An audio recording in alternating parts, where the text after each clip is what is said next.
Y vamos a ver algo muy importante hoy,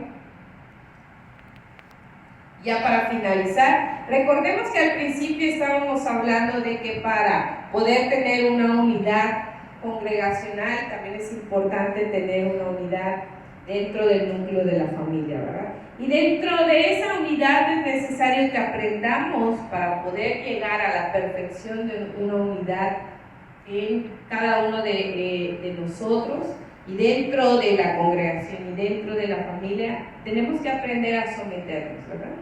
Y habíamos dicho que el someterse es ceder a los consejos de otro de manera voluntaria, ¿no? Y no por obligación, ¿no? Y estuvimos viendo que dentro de someterse en el núcleo de la familia es importante hablar primeramente del hogar, donde la primera que menciona la escritura en Efesios 5 de someterse es la esposa, ¿verdad? Y vimos de qué manera la esposa se puede someter sin quebrantar la palabra de Dios, es algo que estudiamos.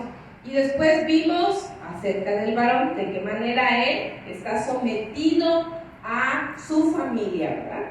Porque no es que se someta a la esposa o a los hijos solamente en ciertas cosas, sino que está sometido al hogar en realidad. Si nosotros analizamos todo lo que estuvimos estudiando acerca de el varón de la casa, es que él está sometido directamente a su hogar y por ende a Dios, quien estableció el hogar como una institución importante para toda la humanidad, ni siquiera para la sociedad, sino para toda la humanidad. Y después vimos que dentro de ese núcleo, y no más, y digo no menos importantes, están los hijos, ¿verdad? Y estuvimos viendo que también los hijos tienen que aprender a someterse a los padres, al consejo de sus padres. ¿Por qué? Porque además Dios los incentivó para poder hacerlo. ¿Y qué fue lo que Dios les prometió? Si ellos hacían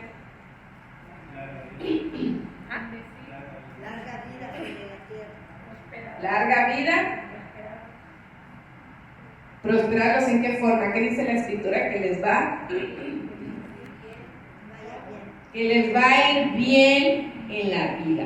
Entonces, no encima de que Dios habla a los hijos, le dice someterse a la educación de los padres y a los consejos de los padres, sino que además de darles esta instrucción que para todos es de manera obligatoria, para los hijos Dios los incentivó para que se pudieran motivar a obedecer a los padres. Y esto es porque dice la escritura que el joven es rebelde desde su juventud, ¿no es así?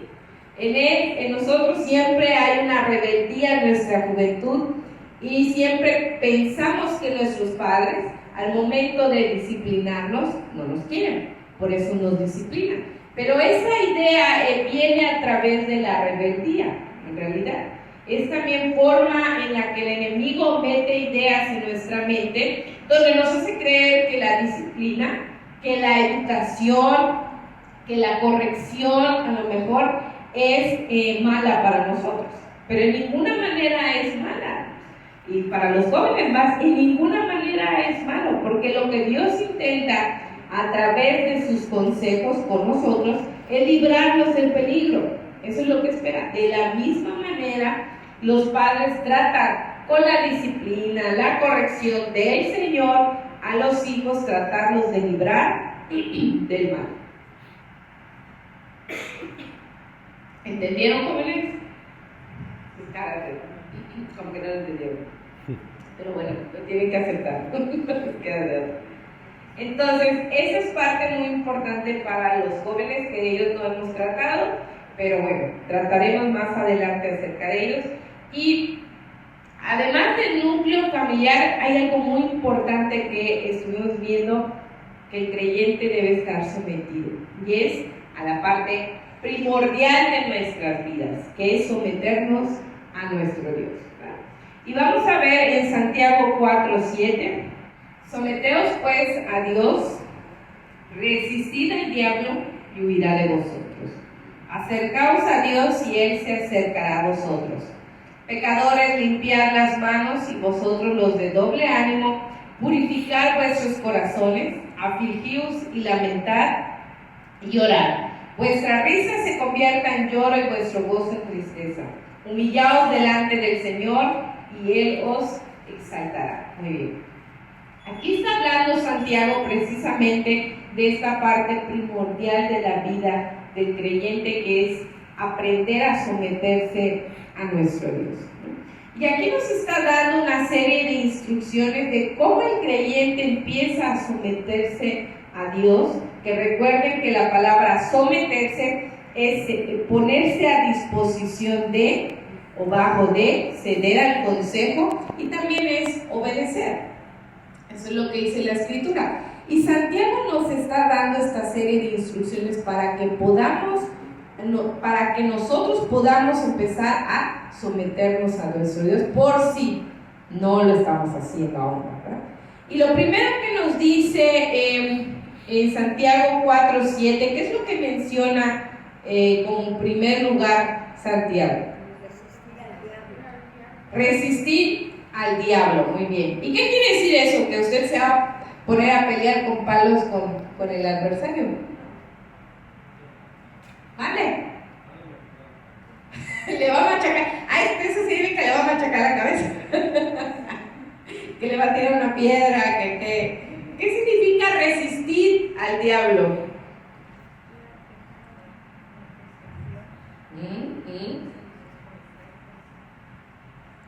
La palabra, ya saben, diablo significa adversario, ¿no? Pero fíjese, algo muy interesante acerca de la definición que da Santiago de resistir al diablo. Ese significa oponerse a uno mismo. O sea, yo soy el diablo de todo. Oponerse a uno mismo. El primer enemigo del hombre es uno mismo, su propia carne. Se traiciona a uno mismo.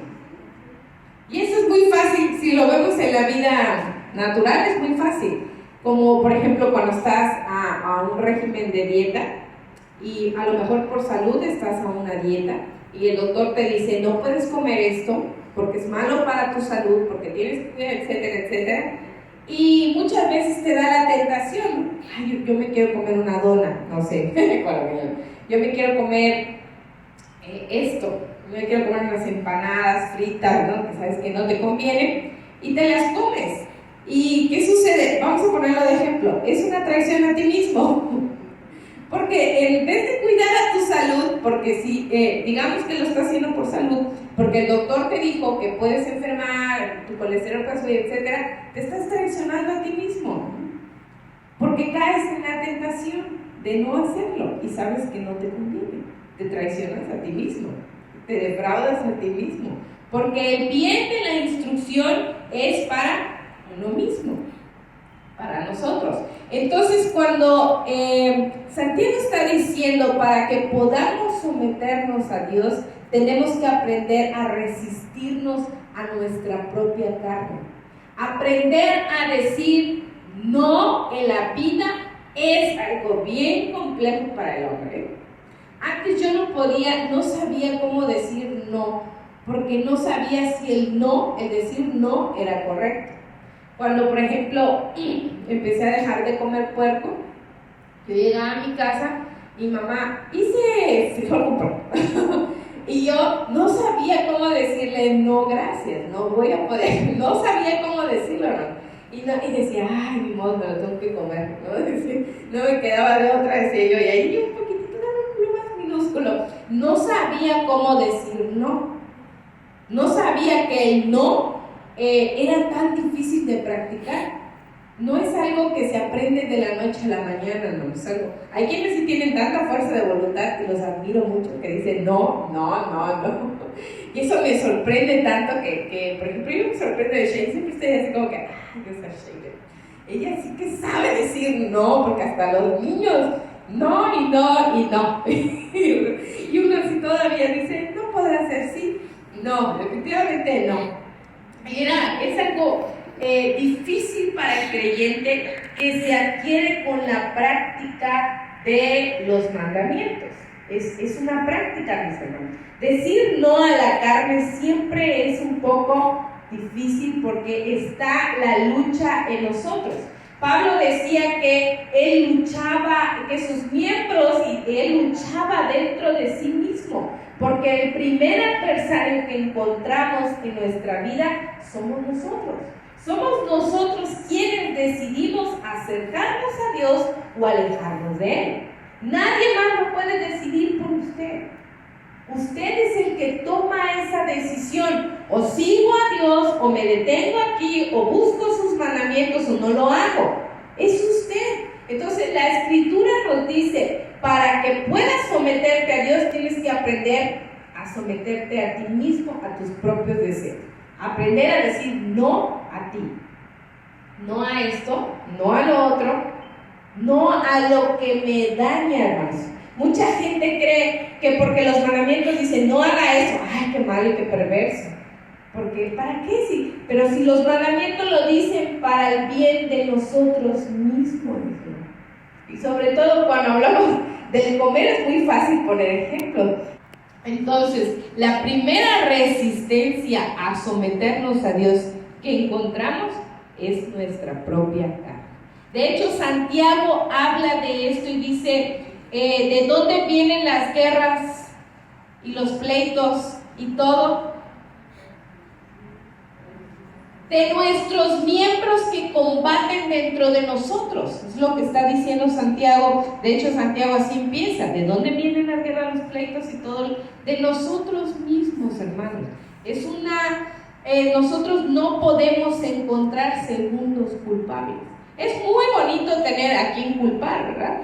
Cuando uno no quiere reconocer su culpa. Y eso lo podemos ver con Adán y Eva al principio de la creación, que era más fácil para ellos culpar a otro que aceptar que ellos mismos se habían traicionado.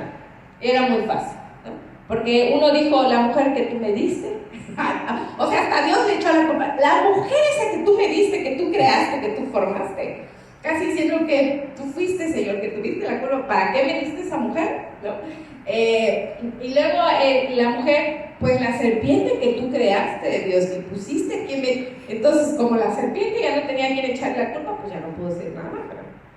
Pero es ahí donde vemos la rebelión de nuestra carne. El primer impedimento para someterse somos nosotros, hermanos, no hay otro. El diablo no tiene la culpa, él viene, nos tienta, si usted cae, ya es usted. Pero somos nosotros, y es algo tan importante de entender, hermanos, porque delante de Dios no vamos a tener ninguna excusa. No vamos a poder echarle la culpa a nadie. No vamos a poder decir, es que la situación, es que esto, es que no va a haber pretextos para nosotros, porque Dios va a estar delante de nosotros, mirando nuestro interior, y nosotros no vamos a poder tener excusas porque sabemos que somos los únicos culpables. Somos nosotros los que tenemos la decisión, somos los primeros, nuestra carne es la primera que se opone a Dios. No quiero ayunar, no quiero orar, no quiero estudiar la palabra, no quiero venir a la congregación, no quiero. No existen pretextos en realidad. Somos nosotros el mayor pretexto posible. Y lo sabemos porque cuando un día, por ejemplo, de Shabbat decimos estamos muy cansados, que casi nunca nos pasa, ¿verdad? Que estamos el viernes, ya Shabbat, nuestra mente está pensando en nuestra cama, en dormir, en relajarse, y ya no queremos venir al servicio, mis hermanos.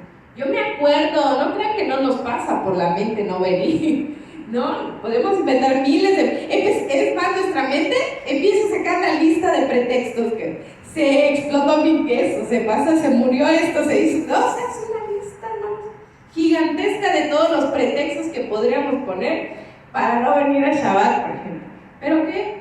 Al final terminamos reflexionando que son pretextos nuestros, porque delante de Dios empieza a ver la lista y dice, esto es porque tú no quieres, esto tampoco porque tú quieres, porque tampoco quieres, y al final nosotros terminamos teniendo la responsabilidad. Es algo muy importante, hermanos. Somos los únicos que podemos velar por nuestra salvación. Nadie va a velar por tu salvación. El pastor no va a velar por tu salvación. Por eso, si pastores no están, tu responsabilidad es venir a la congregación, porque el pastor no te va a salvar, la pastora tampoco te va a salvar, nadie de aquí te puede salvar, solamente Dios en una relación personal que tú tienes con Él, de esperanza, de confianza, de amor, nadie más, hermanos. Y el primero que se resiste a Dios somos nosotros. Por eso existen los pretextos en nuestra vida. Y fíjense, y está hablando también de la tentación, de nosotros y de quien nos tienta. Dice, si nosotros aprendemos a resistir a nosotros mismos, a no caer en las tentaciones y ponernos en contra de esas tentaciones, porque aún la Escritura dice que Él, que es con Dios, digo, el que no es con Dios es contra Él. Lo que no obedece a Dios es contra Él. Si nosotros aprendemos a resistir a nuestras tentaciones, que vienen también de nuestro adversario, dice que Él, en el 7, ¿qué dice? Que Él huirá de vosotros. Yo estuve pensando hace unos días, no sé por qué, desperté con una pesadilla, no sé exactamente por qué, hasta hoy no tengo muy claro esa pesadilla, a qué se deba, y tuve un sueño bien extraño, donde estaba casi segura que lo que estaba viendo eran como fantasmas, algo extraño, de verdad, algo muy extraño, y me senté y desperté y estuve pensando todo el día por qué tuve ese sueño, y estuve pensando y dije, y bueno, eso me llevó una cosa con otra, dije, esto no tiene relación, bueno, estaba yo pensando al día siguiente, y alguien hizo un comentario de que, ay no, es que ahí asusta, empezó a decir, no, es que me espantan, es que no sé qué. Y estaba yo escuchando todo lo que decían en mi trabajo, que estaban hablando. Y yo, ok, estaba escuchando. Y empecé a pensar, bueno, yo en mi casa yo no he visto eso. Dije, en mi casa yo no he sentido eso. Dije, no, yo no he visto eso. Me quedo sola y no me da miedo, decía yo. Y no tengo miedo acerca de eso. Porque uno de ellos decía que esto ha sido de años, ¿no? Que esa presencia que ha tenido extraña, etcétera, obviamente de espíritus manifestándose en su hogar, ha sido de años. Y yo dije, no recuerdo que desde que soy creyente haya sido yo perseguida por ningún espíritu. Nadie me ha perseguido hasta donde yo recuerdo, tal vez sí, pero yo no lo sé. Como no lo puedo ver, pues no lo sé. No lo sé. Lo único que sé es que me he tenido que alejar del pecado y que ha sido mucha tentación, ¿no? Entonces estaba yo pensando en esto y decía, ¿por qué la Escritura dice que va a huir de nosotros? ¿En realidad un creyente tendría por qué tener manifestaciones en su casa? ¿Por qué? ¿Por qué tendría que tener manifestaciones de espíritus en su casa? No hay ninguna razón, en realidad. ¿Mande? Solo si abre puertas, hermano. Si usted le abrió la puerta grande de su casa, ciérrela, porque no hay otra opción. Pero la vida del creyente no tiene por qué vivir eso, hermanos. Pablo y Pedro, todos los apóstoles, ninguno dice que tuvieron manifestaciones extrañas. Veían a gente endemoniada y ¿qué hacían? Oraban para que los espíritus se alejaban. ¿Y qué pasaba? ¿Los espíritus se alejaban? Claro que sí. Porque el que, dice la Escritura, el que se mantiene firme, el que puede oponerse a su propia carne y a las tentaciones, dice, obviamente el diablo lo sabe, los espíritus lo ven y dicen, huyen de él. Dice, siempre nos va a decir que no de todas formas. ¿Para qué? ¿Usted cree que un espíritu se va a estar fastidiando la vida de perseguirlo a ver cuándo cae? Claro que no, tiene a otros a quienes atormentar. Esa es la realidad, hermanos. Entonces, si nosotros aprendemos a someternos a nosotros mismos, a nuestra carne y a nuestros deseos, todas esas cosas que se manifiestan en el mundo natural huyen de nosotros, hermanos. La gente que aún vive en pecado huye de nosotros. Yo le decía a mi esposo hace unos días, ¿por qué este amigo nuestro y muy querido nos está evadiendo? Nosotros no lo sabíamos, no sabíamos nada. Y yo le decía a mi esposo, yo siento, oye, le dije, después de unos días que vi que nos estaba evadiendo, lo invitábamos a casa, oye, ¿dónde vas a estar? Queremos hablar con... Solo lo queríamos saludar porque estaba de paso. Y dijo, es que estoy ocupado, es que tengo que hacer, es que lo otro. Yo un día me senté con mi esposo y le dije, yo no sé tú, pero yo tengo esa sensación de que nos está evadiendo. Y él me dijo, yo también siento que nos está evadiendo. Dije, no sé, bueno, después de unos días pasados, nos estaba evadiendo porque está viviendo en pecado, hermanos. Porque no quiere que veamos su pecado. Yo no soy Dios para decir, para juzgar y discernir entre lo bueno y lo malo, sí. Pero para decirle que ya se fue al infierno, no. Esa no está en mí. Pero definitivamente nos estaba evadiendo, porque vive en pecado.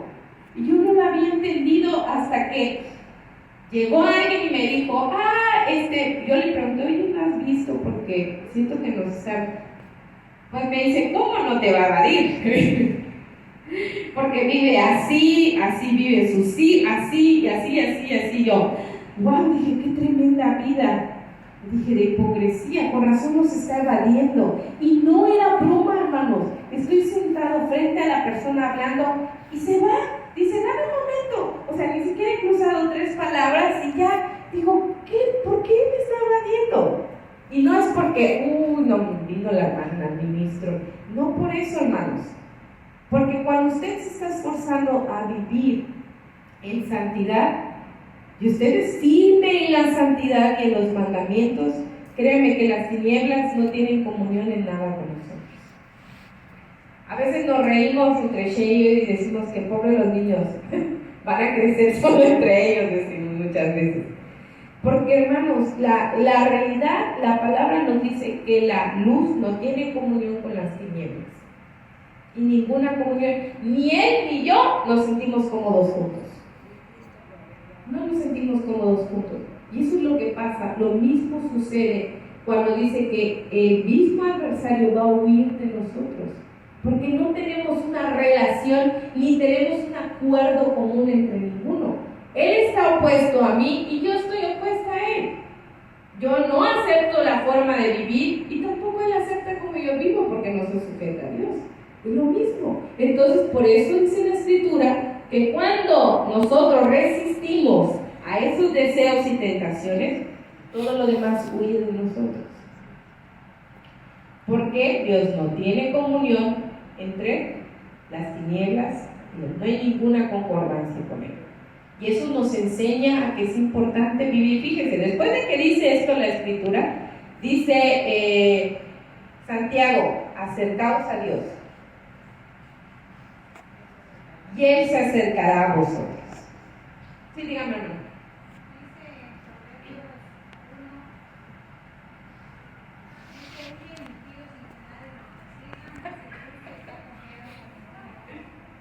Otra vez, hermana, esto muy bueno.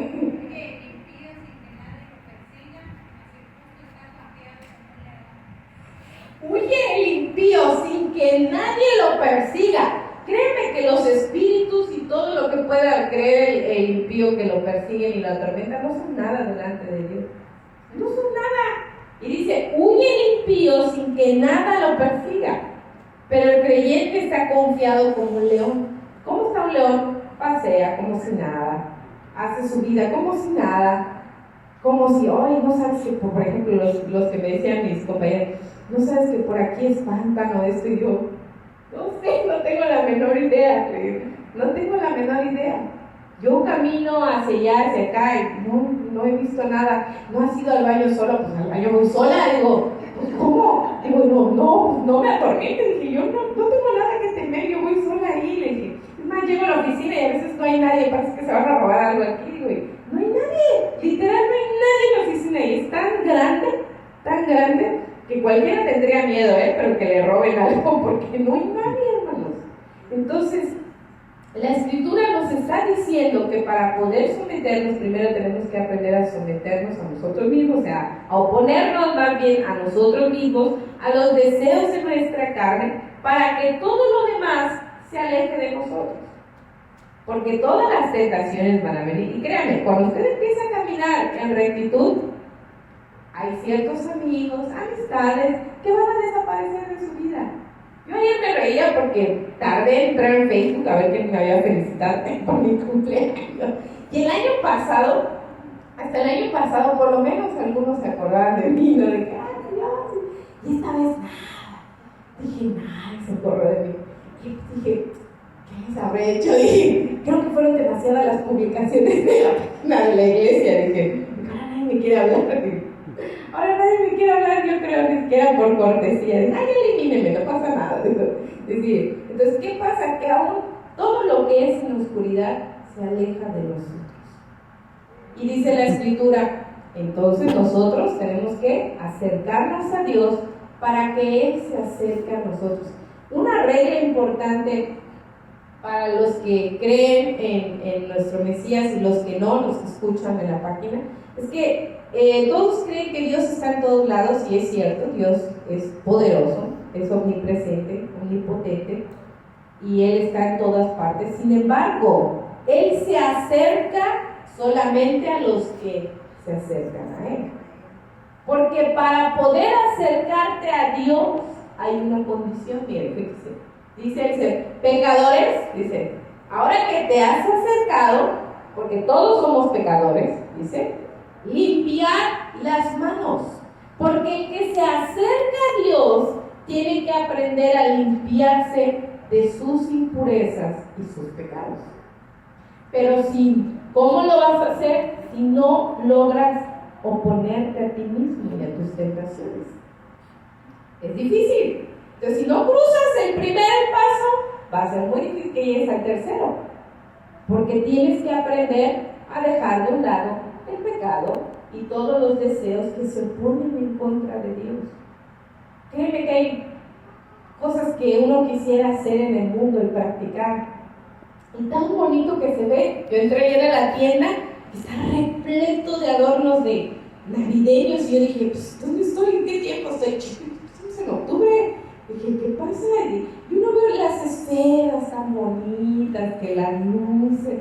Y yo estaba caminando ahí en medio de todos y decía, ay, mira qué bonitos adornos. Y pensaba, realmente me gustaría tenerlos en mi casa. Y yo estaba pensando caminar y decía, si fuera de Hanukkah, sí, Dios, me gustaría, pero no hacen de Hanukkah. Dije, qué triste, dije. Pero todo parece tan atractivo e inocente. Una bolita de nieve, pues, parece tan inocente, hermanos. Pero no lo es en realidad. No lo es. Y aún en las pequeñas cosas tenemos que aprender a despejarnos de nuestra carne. Es muy fácil caer. No pasa nada de eso. Es una cosita de nada. Pero en realidad el pecado nos persigue, nos asedia. Pero, dice la Escritura aquí, cuando nos acercamos a Dios, es necesario limpiar nuestras manos. ¿Cómo limpiamos? ¿Cómo nos limpiamos delante de nuestro Dios? Dice Salmo 119, 9, del 9 en adelante. 119, 9.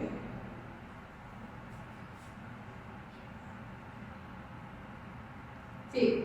¿Con qué limpiará el joven su camino? Y en general, ¿qué dice abajo? Con guardar su palabra.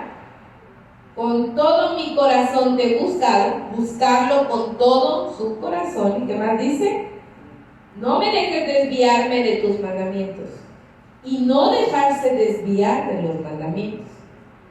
¿Cómo limpiamos entonces? Con guardar su palabra, con buscar a Dios con todo nuestro corazón y con no permitir desviarnos del camino de Dios. Esa es la forma de limpiar nuestro camino y nuestras manos. La única forma es, y recuerden lo que la Escritura también dice, ¿quién entrará en el tabernáculo? El limpio de manos y puro de corazón. Y el que no ha elevado su alma hacia qué? Hacia cosas vanas. Es lo mismo que está diciendo. ¿No es lo mismo? Es exactamente también lo que está escribiendo Santiago. Dice, para que nosotros podamos someternos realmente a Dios y hagamos su voluntad, hay que aprender a oponerse a sí mismo, resistiendo el pecado, para que todo lo demás, las tinieblas, huyan de nosotros, acercándonos a Dios más, porque estamos huyendo del pecado, limpiando nuestras manos, dice, limpiándonos con la palabra, buscando a Dios con todo su corazón, con todo nuestro corazón, y no permitiendo que nada nos desvíe de sus caminos. Y luego dice, y vosotros los de doble ánimo. ¿Quiénes son los de doble ánimo? Sí, se ríe. Dice, ¿quiénes son los de doble ánimo? Es que nosotras somos de doble ánimo de repente, pero ese ánimo de que hermana me decimos hoy bien y ya sabe como que otro día mal. ¿Quiénes son los de doble ánimo? A ver, los que no están firmes, ¿qué más?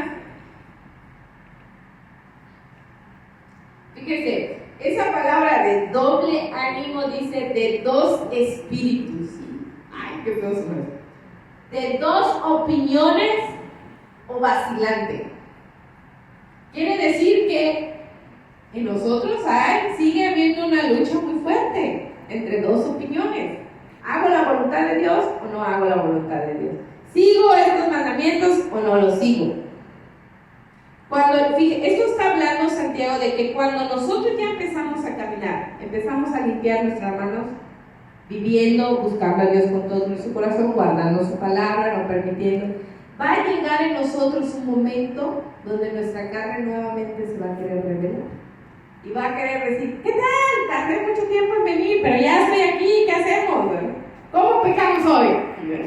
¿Qué hacemos? ¿Cómo nos divertimos? La carne se va a volver a revelar, va a volver a aparecer dos espíritus en mí, uno bueno de Dios y uno que se revela constantemente. Es por eso que dice de dos opiniones, que dice, ¿hago o no hago la voluntad de Dios? Y vacilante, porque ¿quién es el que vacila? ¿A quién decimos aquí? Ese está vacilando.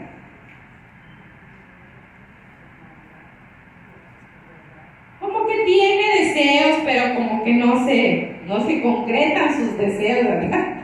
Tiene buenos deseos. A nosotros, pastores siempre dicen que, y es cierto, llega mucha gente con muchos deseos de hacer muchas cosas, muchísimas. Yo quiero hacer esto, yo quiero hacer lo otro, yo quiero hacer esto. Y pastores siempre tienen una regla: vaya ahora, ore, ore y espere en Dios. Porque es una forma de poder observarlos si realmente tienen el deseo o no. Porque el que tiene el deseo no solamente lo tiene de su corazón para fuera de la boca, sino que también va a poner en práctica y va a hacer.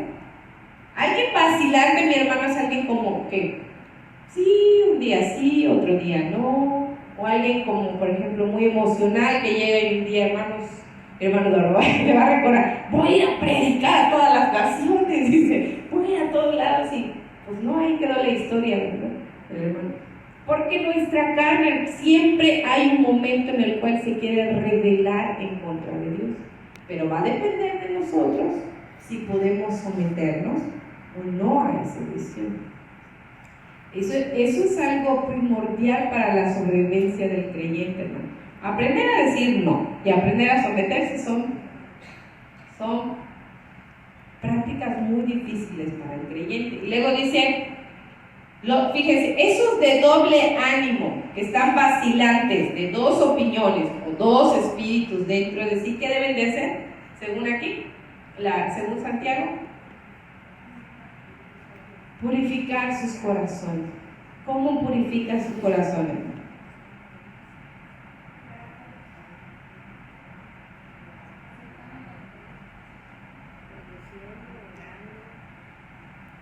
Dice, todo lo que dice la Escritura lo vamos a hacer. Purificando, practicando, muy bien, practicando. Fíjense, ¿qué significa? ¿Qué dice la Escritura? Que al final de todo esto el más importante es ¿qué don? El amor. De todos los dones, dice la Escritura, cuando está hablando Pablo en 1 Corintios 15, estamos estudiando ahora al final, está hablando y dice que de todos los dones, el más importante es el amor. Para que nosotros podamos purificar nuestros corazones, hermanos, Además de practicar los mandamientos, estamos practicando el amor de su conocimiento. Porque los mandamientos ponen en práctica el amor hacia Dios y el amor hacia el prójimo. Pero se da a través de la práctica continua de los mandamientos. Por ejemplo, en estas fiestas de otoño, ¿cómo podemos practicar eso? ¿Vale? ¿Cómo obedezco? Si hay una reunión importante, obligatoria de hecho, ni siquiera es opcional para nosotros, tenemos que estar reunidos con nuestros hermanos, disfrutando, practicando la palabra de Dios y poniendo también el amor y la misericordia en la convivencia, hermanos, con los demás. Es algo muy importante estar practicando la escritura, porque al final de todos los mandamientos, estamos poniendo en práctica el amor hacia Dios y el amor hacia el prójimo. ¿Hacia dónde nos llevan los mandamientos de Dios? Hacia eso, hacia amar a nuestro prójimo como a nosotros mismos y en amar a Dios sobre todas las cosas. Es lo que los mandamientos nos quieren llevar a hacer, aprender a amar a Dios, aprender a amar a nuestro prójimo, no como queremos, pero como Dios estableció, porque es la forma correcta de amar, es la forma en la cual nuestro amor va a perdurar. Si nosotros no ponemos en práctica los mandamientos, es difícil saber y conocer cuán grande es el amor de nuestro Dios y cuánto debemos de amar a nuestro prójimo. ¿Por qué no ponemos en práctica ningún mandamiento? Se nos dificulta ser tolerables con nuestros hermanos, porque no es fácil, ¿verdad? No es fácil ser tolerantes, y eso que no nos tenemos 24 horas, hermanos, que nos tenemos unos cuantos días nada más, y a veces ya traen el garrote aquí y ya se quema su carne entre todos, hermanos. Entonces, eso que no nos tenemos todo el día. Ahora que lo pienso, digo, oye, es cuando no nos tenemos todo el día. O cuando cometemos errores, ¿no es así? Es algo que a los del grupo de evangelismo están aprendiendo a cometer sus errores, están aprendiendo a aceptar las disciplinas, los regaños que les toca y todo, porque están aprendiendo a cómo amar realmente a las personas, no como ellos quieren hacer, sino como Dios determina para no dañar a las personas. Porque muchas veces nosotros caemos en la práctica que de dar todo es amor. Dar todo es amor. Pero no es esa la práctica correcta según la Escritura. Entonces, para que nosotros podamos estar purificándonos a través de la palabra, es la práctica. Hacer la práctica. Ya tenemos conocimiento de Dios, muy pleno, por cierto, mucho conocimiento, pero tenemos que practicar, hermanos, para que nuestros corazones estén purificándose constantemente en cómo debemos de hacer las cosas. ¿Cuántas veces debo perdonar a mi prójimo?, le dijo la apóstol. Hasta 7 veces 7. Hasta 7 veces 7. ¿Qué estaba haciendo? Él tiene conocimiento, pero no sabe cómo practicarlo. Es lo que está diciendo. ¿Cómo lo practico? Si lo perdono una vez, ya me equivoqué. Si lo perdono 2 veces, ya me volví a equivocar. Si me lo perdono 3 veces. Y Yeshua le está dando una instrucción de cómo poner en práctica el mandamiento. ¿Cómo debemos de hacerlo? Para purificar nuestros corazones necesitamos practicar el amor en conocimiento pleno de Dios. Y luego nos dice, ¿qué más? Afligidos, lamentar y llorar. ¿Por qué nos tenemos que afligir, lamentar y llorar? Si esta vida es de gozo, si la vida es en gozo, dice el Señor, ¿por qué nos tenemos que afligir y lamentarnos? Fíjense, algo muy interesante que dice aquí Santiago, cuando está hablando de someterse, es que en el proceso de sometimiento nos afligimos, nos lamentamos y lloramos. Algo muy interesante, ¿no? ¿Por qué estaría diciendo eso para someterse? Porque no nos gusta ahora. ¿Mande? ¿Mande? Por eso llora, se aflige y se lamenta porque deja todo lo que le gusta en el mundo, lo hemos descubierto. Porque es algo como lo que dice Pablo en Efesios 5, ¿no? Que la carne está en el porque no queremos abandonar nuestra naturaleza pecaminosa y adaptar, cambiarla al Espíritu de Dios. Entonces nuestro espíritu se aflige porque vemos que queremos hacer algo, pero vemos que la Escritura nos muestra qué es lo que realmente debemos hacer. Y es un constante choque entre nuestra carne y nuestro espíritu. Es una lucha difícil, ¿no es así? ¿Saben cuándo se aflige y se lamenta? Cuando ve que ha intentado tantas veces acercarse a Dios y le ha sido tan difícil, hermano. Y entonces en esa aflicción se lamenta y llora porque sabe que somos incapaces de ser perfectos. Por eso es que nos afligimos y lloramos, porque es cierto, es una lucha constante y difícil para el hombre someter sus propios deseos. Y llega un momento y dice, yo lo he intentado muchas veces, ¿por qué no está funcionando en mi vida? Entonces lo único que le queda es lamentarse y llorar, pero no lamentarse para decir, no se pudo. Pues siempre no se pudo, por eso me lamento y lloro en realidad. No, es solo porque el Espíritu está, nuestra alma está reconociendo nuestra incapacidad de poder cumplir al 100% los mandamientos. Y todo el que se acerca a Dios, hermano, cuando se ha acercado de todo su corazón y está limpiándose constantemente, ¿qué cree? Constantemente Dios le está mostrando lo imperfecto que es, lo incapaz que es. Por eso a veces cuando estamos orando y estamos hablamos palabras y nos toca en el corazón, porque decimos, realmente soy como dicen, soy necio, soy terco, no entiendo palabras razonables, quiero que me peguen con el garrote, para que yo entienda. Y de verdad uno está reflexionando en su propio espíritu diciendo que realmente soy. Allá en un segundo estaba súper enojada, hermano. Llegó mi compañera y me dijo, te voy a decir algo, pero no te vayas a enojar. Le digo, creo que me lo estás diciendo para que yo me enoje. Y me dijo algo que se me hizo tan desagradable, me enojó tanto de verdad. Y yo, después de que estuve así pensando por unas horas todo lo que me dijo, pensé y reflexioné y dije, la Escritura dice que yo pensé miles de cosas, porque tiene que ser acerca de mi trabajo. Dije, voy a meter una carta, voy a meter una queja, voy a hacer esto, voy a llamarle al jefe de mi jefe. Dije, pensé tantas cosas. Dije, voy a acusar, voy a hacer esto, porque estaba tan enojada por lo que me estaba diciendo mi compañera, que pasó, que es algo incorrecto en realidad, que después reflexioné y la Escritura dice que primero tengo que aprender a someterme, que es a las autoridades, que luego vamos a ver ahorita eso. Tengo que aprender a tener orden y confiar en Dios. Confiar en Dios y en su palabra, que si nosotros hacemos lo recto delante de Él se va a ocupar de los malos, hermanos. Él se va a ocupar de la maldad de este mundo, porque usted no puede hacer nada con la maldad más que predicar y huir de ella. No puede hacer nada más, hermanos. Eso es todo lo que puede hacer.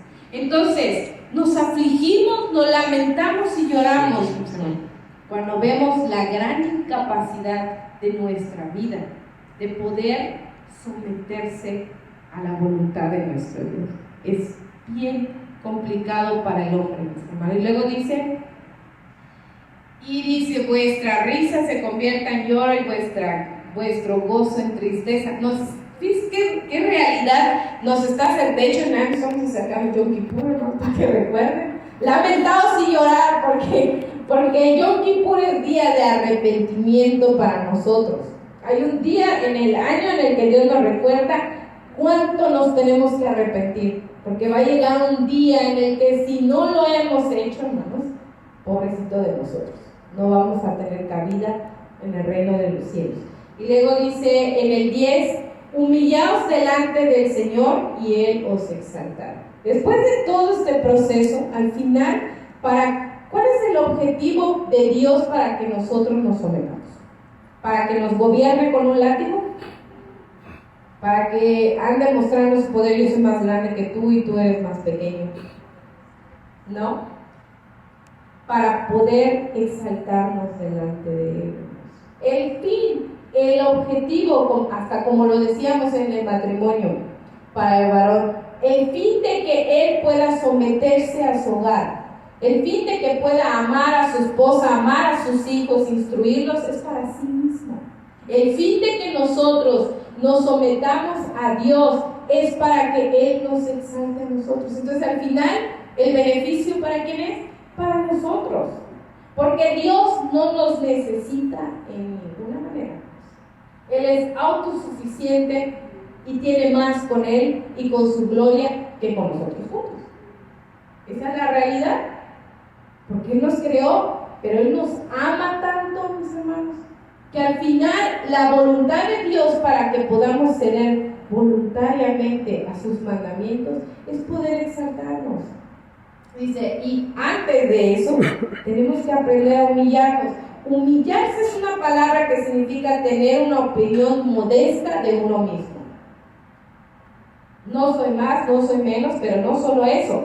Aquí vamos a ver todo junto. En Lucas 18:9 vamos a ver un ejemplo.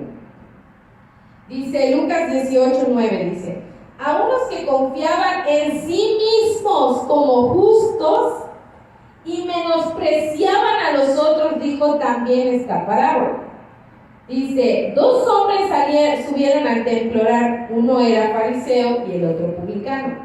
Y el fariseo, puesto en pie, oraba consigo mismo de esta manera: Dios, te doy gracias porque no soy como los otros hombres, ladrones, injustos, adúlteros.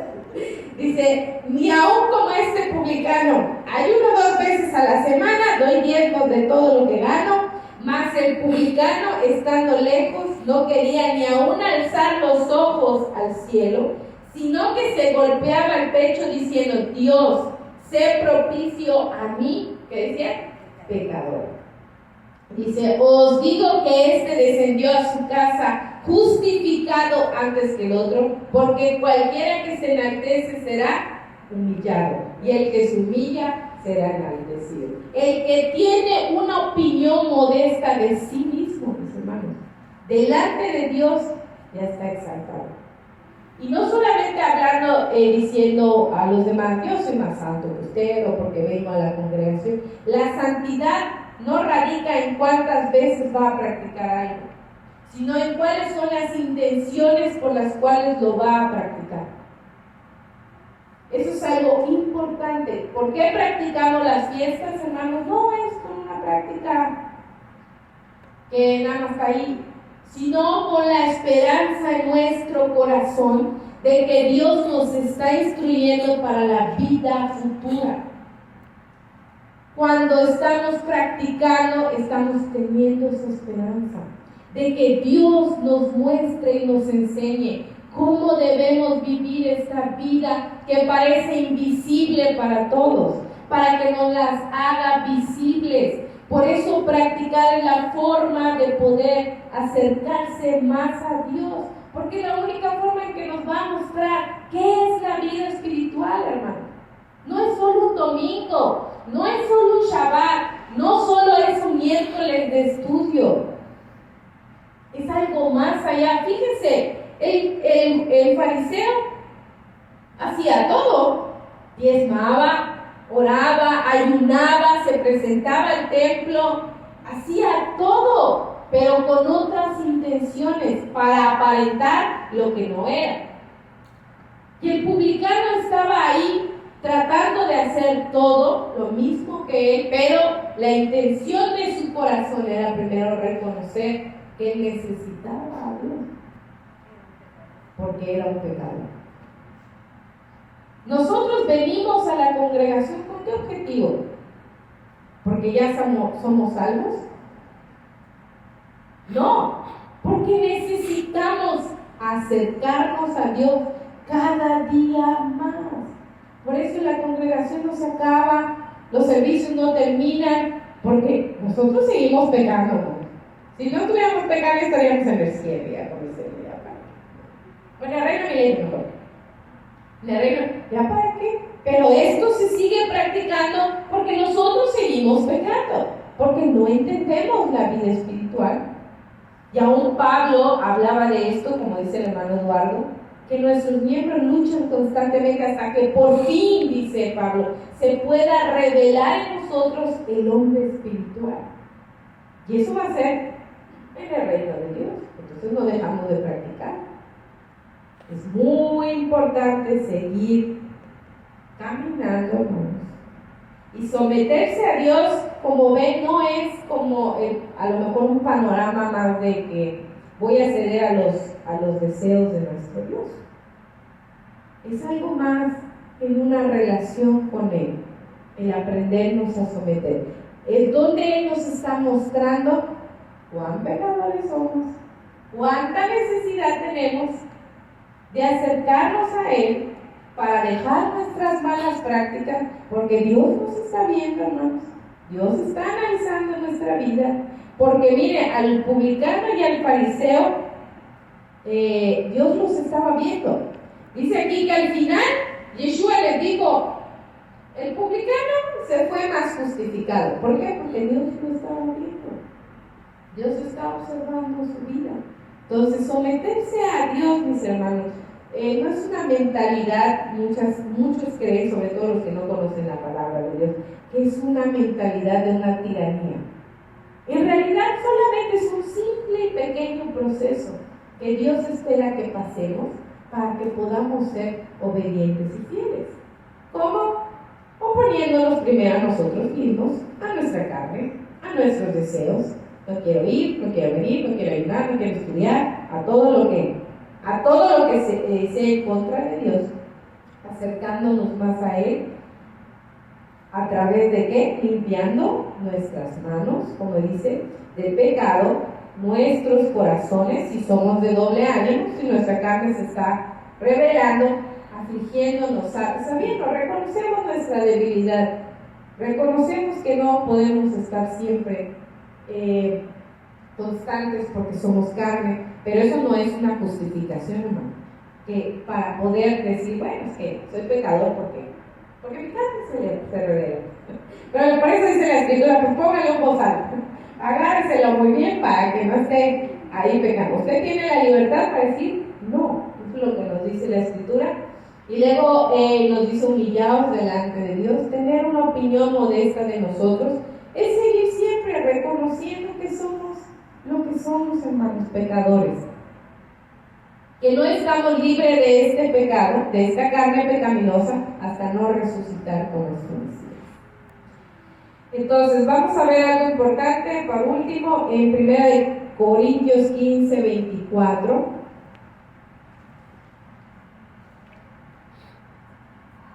Todo lo que leímos es de manera voluntaria.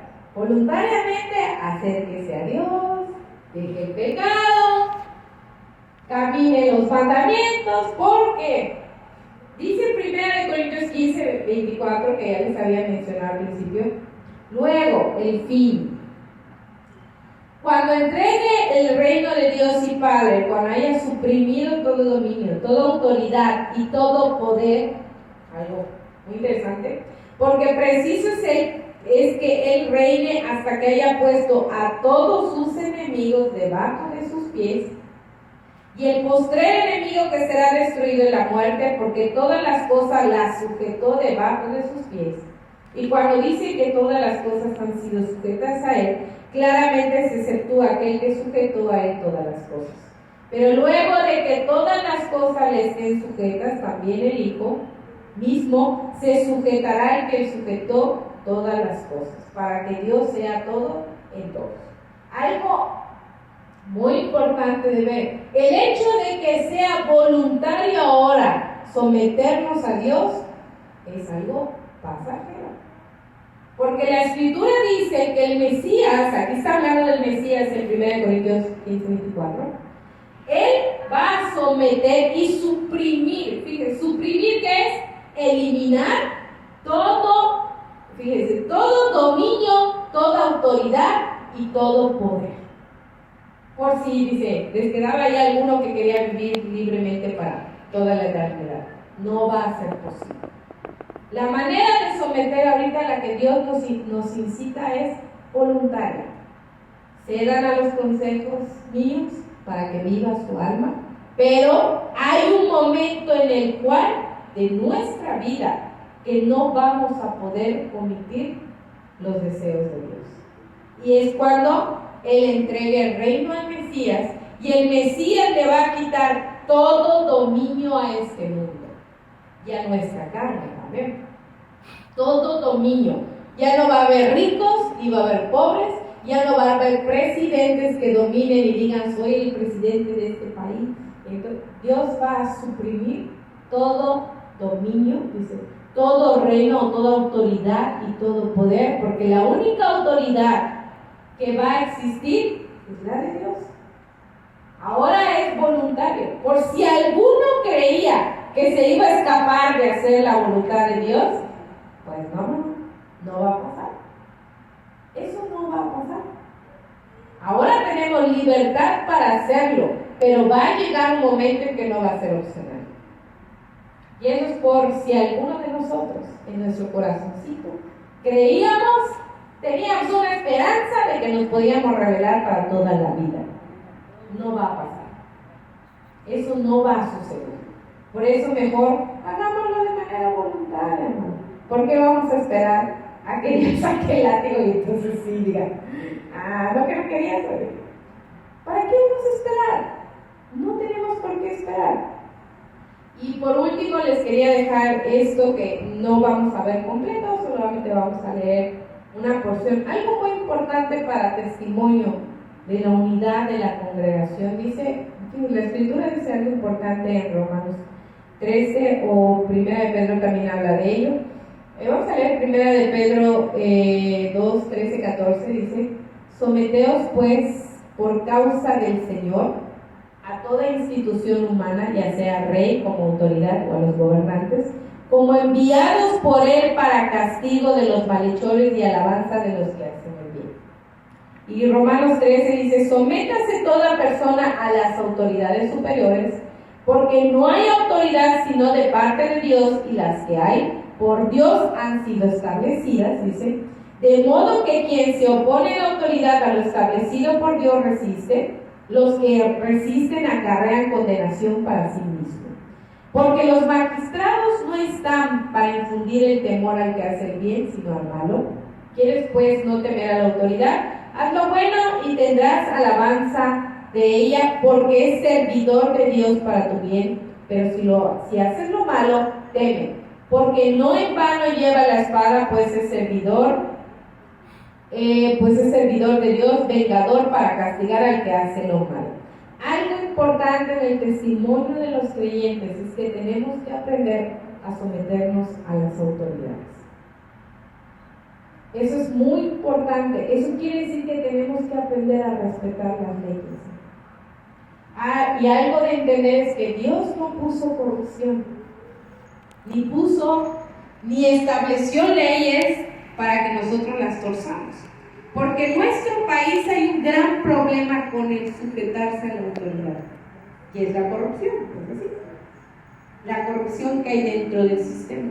Pero la Escritura dice que Dios estableció las autoridades. Eso no significa que Él estableció al que se robó el dinero, es que Dios consintió en que Él se robara el dinero. Él estableció una figura de autoridad para nuestro vida. Y eso es algo que muchos creyentes no saben practicar. Y hay muchos casos que pudiéramos hablar de ello. Pero algo importante como testimonio, imagínense, véanlo como la congregación. Que usted tiene unidad en la congregación, en su familia, pero es un rebelde allá afuera. Y cuando usted da testimonio allá afuera, dice, no, pues no hablan solo de usted. En esta congregación no les enseñan a respetar las leyes. Ni siquiera hablan de usted, hablan ya de toda la comunidad. Es algo importante aprender a reconocer y conocer las leyes de nuestro país. ¿Qué debo, qué puedo y qué no puedo hacer? Es algo importante. Y eso, hermanos, aunque nos moleste, porque es muy molesto. Yo he vivido la corrupción cara a cara. Luego les contaremos la historia, si quieren de manera personal. He vivido la corrupción cara a cara y el miedo a las autoridades que hacen el mal. Pero confío en Dios más que en ellos, hermano. Y Dios hizo lo que tenía que hacer con ellos. Si les dio o no les dio su castigo, eso no queda en mí, pero yo hago lo correcto delante de Dios para que Él pueda respaldar mi testimonio, para que no quede en nosotros. Tenemos que aprender a respetar, aunque no nos agrade. En este país, nuestro país siempre pienso que tiene una gran maldición con todas las autoridades, y es por la idolatría, la sangre derramada, la ambición. En este país reinan esos tres dioses: ambición por el dinero, por el puesto, por todo, la sangre que ha sido derramada para obtener ese puesto, hermanos, y la idolatría, porque su ídolo les da lo que quieren. Son maldiciones tremendas en nuestro país y hay que reconocerlas. Pero no por eso vamos a dejar de orar por ellos, porque la palabra nos incentiva a ¿qué?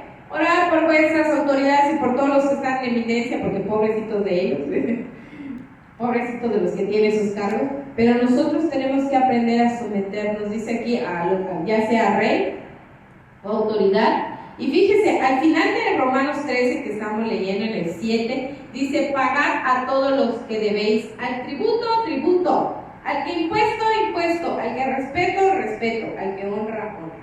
Eso significa que tenemos que aprender a vivir sabiendo que en esta tierra no todo es gratuito en cuanto al hombre. La vida nos los dio Dios de manera gratuita, pero cuando se trata de las leyes tenemos que saber que se pagan impuestos. Por eso no le ponemos diablitos a nuestra luz, por eso no le robamos el agua al vecino para que pague el agua y nosotros no.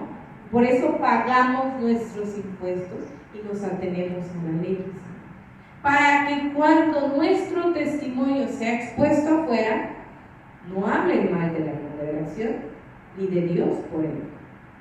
Algo importante, porque la unidad, hermanos, se va a ver reflejada en todo, hasta en el testimonio del cual damos.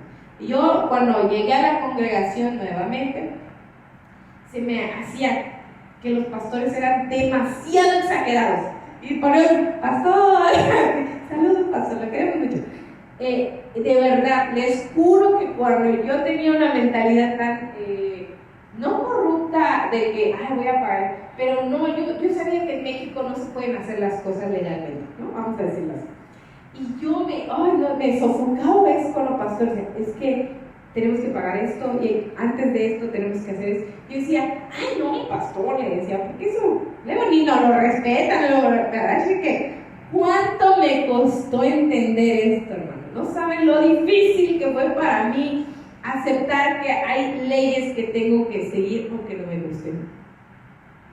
Y si nosotros hacemos, fíjese, aquí la escritura dice que esas leyes están puestas para el que hace el mal, no para el que hace el bien. Ya sabemos que muchos justos han sido condenados por la ley de manera incorrecta, pero nuestro Dios no por esas situaciones nos manda a evadir la ley. No porque México es corrupto nos dice, pues como México, el país es corrupto, pues ustedes hagan lo que quieran. No por eso, hermanos. No por eso podemos hacer lo que quieran. Es algo importante aprender a vivir según las leyes también de los hombres, porque si no nos podemos someter a ellos que los vemos, imagínense a Dios. Si andamos rebeldes con Dios va a ser más fácil rebelarse, porque a Él ni lo vemos, ni está aquí para decirnos firma la boleta o no firma la boleta, ¿no? Y nos ha pasado. Y cuando usted hace lo correcto delante de la ley, Dios lo va a respaldar, hermanos. No importando si alguien lo está acusando de manera deliberada delante de la ley, pero si usted se mantiene firme, Él lo va a respaldar, porque Él conoce todo dominio en esta tierra. No hay rey que Dios no conozca. Y para eso voy a dejarles el último versículo. De ejemplo está Nabucodonosor. ¿Recuerdan? Daniel 5, 18, 21, dice: oh rey, el Dios Altísimo concedió a tu padre Nabucodonosor soberanía, grandeza, gloria y majestad, majestad. A causa de la grandeza que él le concedió, todos los pueblos, naciones y lenguas temían y temblaban delante de él. A quien quería mataba y a quien quería dejaba con vida. Exaltaba a quien quería y a quien quería humillaba. Pero cuando su corazón se enalteció y su espíritu se endureció en arrogancia, fue depuesto de su trono y su gloria le fue quitada. Daniel 5, 18, 21. Dios, hermanos, pone la figura de autoridad, pero no permite el quebrantamiento de las leyes. Eso es algo que nosotros debemos entender. La autoridad es una figura que Dios estableció, no la corrupción ni el quebrantamiento de la ley. Eso no nos compete a nosotros. Porque aquí, ¿qué le pasó a Nabucodonosor? Cuando su corazón se enalteció, dice, y su espíritu se endureció con arrogancia, ¿qué hizo Dios? Le quitó su trono y le fue quitada su gloria. Ningún reino en esta tierra ha durado para toda la vida, porque se han corrompido, hermanos. Aún Israel se corrompió y Dios no les quitó el trono. Les quitó todo el reino, ni siquiera el trono, hermano, les quitó todo el reino completo. Entonces, ¿qué no hará Dios si con eso hace con sus hijos? ¿Qué no va a hacer Dios con los reyes de esta tierra que se corrompen en su corazón y actúan en arrogancia? Mucho peor les va a ir. Solo que no ha llegado su tiempo, llegará. Entonces nosotros tenemos que someternos, pagar nuestros tributos o nuestros impuestos según la ley, para que nadie tenga de qué acusarnos. Y para eso habría miles de testimonios, ¿verdad, hermano? Le contaba al hermano que nos me multaron porque yo fui negligente, me estacioné y dije, se me hace que no me debo estacionar aquí. Creo que dice que no, pero estaba yo tan apurada que bajé corriendo y él viene y dijo, estaciones aquí.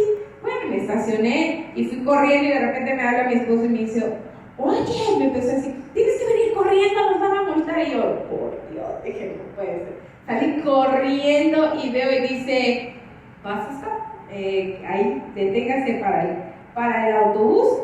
Y yo dije, me estacioné mal, de verdad. Sí me hizo que lo leí, pero no estaba en inglés, la verdad. Me dio flojera leerlo, ¿verdad?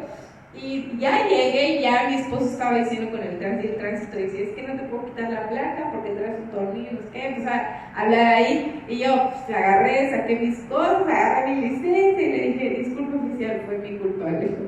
Yo no leí, yo no debí de confiar en él. Y se volteó y me vio, y se me quedó viendo un ratito y dijo, está bien, agarre sus cosas y ya váyase. No se vuelva a estacionar aquí, por favor, me dijo. Y yo le dije, ay, muchas gracias. Y el hermano iba, y no me puede a mí perdonar la multa, porque él también se había estacionado. Yo le decía limosnero con garrote, entonces que ya nos dejó ir uno.